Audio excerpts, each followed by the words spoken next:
Ladies and gentleman, ಈ ಸ್ವಾಮೀಜಿಗಳು ಯಾಕೆ ಈ ಥರ ಮಾಡ್ಕೋತಾರೋ ಗೊತ್ತಾಗಲ್ಲ. ಪಂಚಮಸಾಲಿ ಪೀಠದ ಸ್ವಾಮೀಜಿಗಳ ಬಗ್ಗೆ ಹಲವು ವರದಿಗಳು ಇತ್ತೀಚೆಗೆ ಬರ್ತಾ ಇದ್ವು.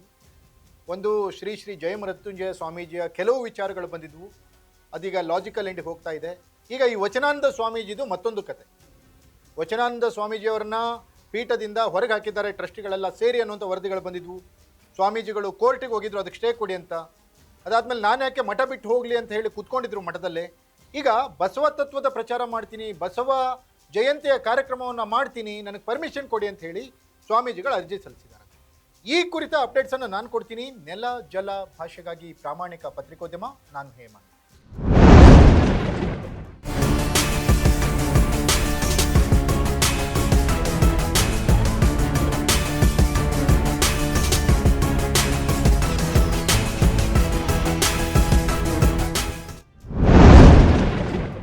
ಎಸ್ ವೀಕ್ಷಕರೇ, ಹರಿಹರದ ಪಂಚಮಸಾಲಿ ಪೀಠ, ಈ ಸ್ವಾಮೀಜಿ ವಚನಾನಂದ, ಯೋಗ ಗುರು, ಶ್ವಾಸಗುರು ವಚನಾನಂದ ಅವರಿಗೆ ಸಂಬಂಧಿಸಿದ ಹಲವಾರು ಸುದ್ದಿಗಳನ್ನು ನೀವು ನೋಡಿದ್ದೀರಿ. ಈ ಮಠಗಳಲ್ಲಿ ಟ್ರಸ್ಟಿಗಳು ಅಂದರೆ ಮ್ಯಾನೇಜ್ಮೆಂಟ್ನ ಎದುರಾಕೊಂಡ್ರೆ ಸ್ವಾಮೀಜಿಗಳ ಕತೆ ಏನಾಗುತ್ತೆ ಅನ್ನೋದಕ್ಕೆ ಈ ವಚನಾನಂದ ಒಂದು ಬೆಟರ್ ಎಕ್ಸಾಂಪಲ್. ವಚನಾನಂದ ಒಳ್ಳೆ ಸ್ವಾಮಿನೇ, ಆದರೆ ಕೆಲವು ಎಲ್ಲದಕ್ಕೂ ಮೂಗು ತೂರಿಸ್ಲಿಕ್ಕೆ ಹೋಗಿ ಈಗ ಕೈ ಕಟ್ಟಿಸ್ಕೊಂಡು ಕೂತಿರೋ ಥರ ಆಗಿದೆ ಈ ಸ್ವಾಮೀಜಿ ಕತೆ. ಒಳ್ಳೊಳ್ಳೆ ಕೆಲಸಗಳನ್ನು ಮಾಡಿದ್ದಾರೆ, ಮಠಕ್ಕೆ ಅಭಿವೃದ್ಧಿ ಮಾಡಿದ್ದಾರೆ, ಹಣಗಳನ್ನು ಕ್ರೋಢೀಕರಿಸಿ ಕೆಲಸವನ್ನು ಮಾಡಿದ್ದಾರೆ, ಅಭಿವೃದ್ಧಿ ಕೆಲಸಗಳನ್ನು. ಆ ಸ್ವಾಮೀಜಿ ಬಿಟ್ಟರೆ ಬೇರೆ ಸ್ವಾಮೀಜಿ ಆ ಮಠದಲ್ಲಿ ಕೂತಿದ್ರೆ ಇಷ್ಟೆಲ್ಲ ಕೆಲಸಗಳು ಆಗ್ತಾ ಇರಲಿಲ್ಲ. ಆ ಟ್ರಸ್ಟಿಗಳು ಇಷ್ಟು ದಿನ ಸುಮ್ಮನೆ ಇದ್ದರು, ಈಗ ಯಾಕೋ ಇವ್ರ ವಿರುದ್ಧ ಸಿಡಿದೆದ್ದಿದ್ದಾರೆ, ಏನೇನೋ ಆರೋಪಗಳನ್ನು ಮಾಡ್ತಾ ಇದ್ದಾರೆ. ಮಕ್ಕಳ ಕಡೆಯಿಂದ CWCಗೆ ಕೂಡ ಕಂಪ್ಲೇಂಟನ್ನು ಕೊಡಿಸಿದ್ರು. ಮಕ್ಕಳ ಕಡೆಯಿಂದ ಇವರು ಏನೋ ಸೇವೆ ಪಡೆದಿದ್ದಾರೆ, ಆ ಥರ ಈ ಥರ ಅನ್ನೋ ಥರದ್ದು. ಅದು ತೀರಾ ವೈಯಕ್ತಿಕ ವಿಚಾರಗಳು ಈ ಸ್ವಾಮೀಜಿಗಳ ಬಗ್ಗೆ ಇಲ್ಲ. ಆರೋಪಗಳು ಸುಮ್ಮನೆ ಏನೋ ಟೈಮಿಗೆ ಯಾರೋ ಮಾತಾಡ್ತಾರೆ ಅನ್ನೋದು ಬೇರೆ. ಆದರೆ ಸ್ವಾಮೀಜಿಯ ಬಗ್ಗೆ ಇರುವ ಮಹತ್ತರವಾದ ಗುರುತರವಾದ ಆರೋಪ ಏನಪ್ಪ ಅಂದರೆ, ಈ ಸ್ವಾಮೀಜಿ ಹೆಸರು ಮಂತ್ರದಿಂದ ಹಾಳಾಗಲ್ಲ, ಈ ಸ್ವಾಮೀಜಿಯ ಉಗುಳಿನಿಂದ ಹಾಳಾಗುತ್ತೆ ಅನ್ನುವಂಥದ್ದು. ಎಲ್ಲದರಲ್ಲೂ ಈ ಸ್ವಾಮೀಜಿ ಮೂಗು ತೂರಿಸ್ಕೊಂಡು ಹೋಗಿ ತಾನೇ ದೊಡ್ಡವರು, ತನ್ನಿಂದನೇ ಎಲ್ಲ, ತನ್ನಷ್ಟದವ್ರು ಯಾರೂ ಇಲ್ಲ ಅನ್ನೋ ಒಂದು ಸ್ವಲ್ಪ ದಿಮಾಕಿ ಈ ಸ್ವಾಮೀಜಿಗಿದೆ. ಹಾಗಾಗಿ ಈ ಸ್ವಾಮೀಜಿ ಇಷ್ಟೆಲ್ಲ ಎಡವಟ್ಟು ಮಾಡಿಕೊಂಡ್ರು. ಅದನ್ನ ಹೊರತುಪಡಿಸಿದ್ರೆ ಸ್ವಾಮೀಜಿ ಬಗ್ಗೆ ಬೇರೆ ಆರೋಪಗಳು ಯಾವುದೂ ಇಲ್ಲ. ಅಲ್ಲಿ ಲೆಕ್ಕಾಚಾರಗಳು ಸರಿಯಾಗಿದೆ. ಇವರ ಸ್ವಂತ ಇಮೇಜಿನಿಂದ ಹಲವು ಹಣವನ್ನು ಮಠಕ್ಕೆ ತರಿಸಿ ಇವರು ಕೆಲಸ ಮಾಡಿದ್ದಾರೆ, ಮಠದ ಕೆಲಸ ಮಾಡಿದ್ದಾರೆ. ಇವರೊಂದು ಯೋಗ ಅನ್ನೋದು ಇವ್ರದ್ದು ಹಾಬಿ ಇತ್ತು, ಪ್ರವೃತ್ತಿ. ಆ ಪ್ರವೃತ್ತಿಯಿಂದ ಏನೇ ಅವ್ರಿಗೆ ಲಾಭ ಬಂದಿರ್ಬೋದು. ಟ್ರಸ್ಟಿಗಳು ಹೇಳೋ ಪ್ರಕಾರ ಮಠದಿಂದ ಹಣವನ್ನು ಇವರೇನೋ ಕೊಳ್ಳೆ ಹೊಡೆದಿದ್ದಾರೆ, ಮಿಸ್ಯೂಸ್ ಮಾಡ್ಕೊಂಡಿದ್ದಾರೆ, ಅದೆಲ್ಲ ಸುಳ್ಳು. ಅದು ಆಮೇಲೆ ಮಾತಾಡೋಣ. ಆದರೆ ಈ ಸ್ವಾಮೀಜಿ ಬಸವ ತತ್ವ ಪ್ರಚಾರ ಮಾಡಬೇಕು ಅಂತ ಹೇಳಿ ಅರ್ಜಿ ಸಲ್ಲಿಸಿರುವ ಸ್ವಾಮೀಜಿ ಬಸವ ತತ್ವಗಳ ಪ್ರತಿಪಾದನೆಯನ್ನು ಎಷ್ಟರ ಮಟ್ಟಿಗೆ ಮಾಡ್ತಿದ್ದಾರೆ, ಎಷ್ಟರ ಮಟ್ಟಿಗೆ ಬಸವ ತತ್ವಗಳನ್ನು ಪಾಲಿಸ್ತಿದ್ದಾರೆ ಅವ್ರ ಜೀವನದಲ್ಲಿ ಅನ್ನೋದು ಇಂಪಾರ್ಟೆಂಟ್ ಆಗುತ್ತೆ.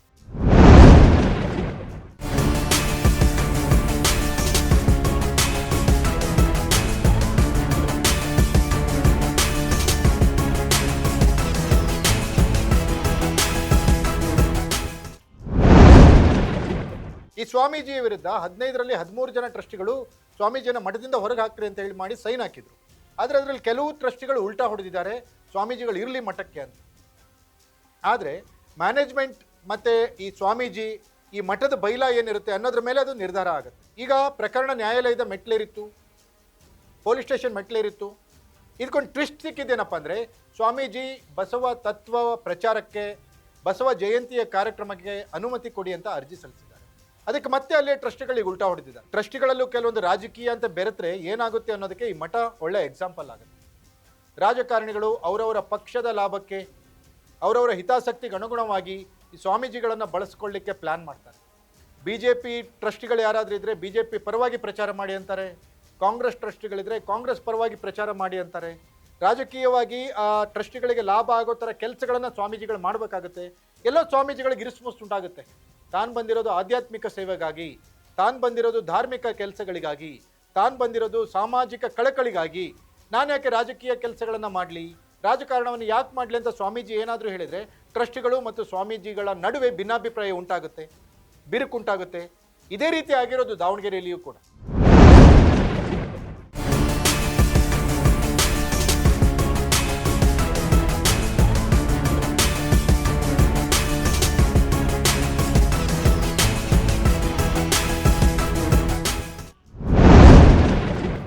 ಹರಿಹರದ ಪಂಚಮಸಾಲಿ ಪೀಠದಲ್ಲಿ ಸ್ವಾಮೀಜಿ ಬಸವ ತತ್ವ ಪ್ರಚಾರ ಆಗಲಿ, ಬಸವ ಜಯಂತಿಯ ಕಾರ್ಯಕ್ರಮವಾಗಲಿ ಅಥವಾ ಯಾವುದೇ ಧಾರ್ಮಿಕ ಚಟುವಟಿಕೆಗಳನ್ನು ಮಾಡಬಾರ್ದು ಅಂತ ಅಲ್ಲಿ ಕೆಲವು ಟ್ರಸ್ಟಿಗಳು ಈಗ ವಿರೋಧವನ್ನು ವ್ಯಕ್ತಪಡಿಸ್ತಾ ಇದ್ದಾರೆ.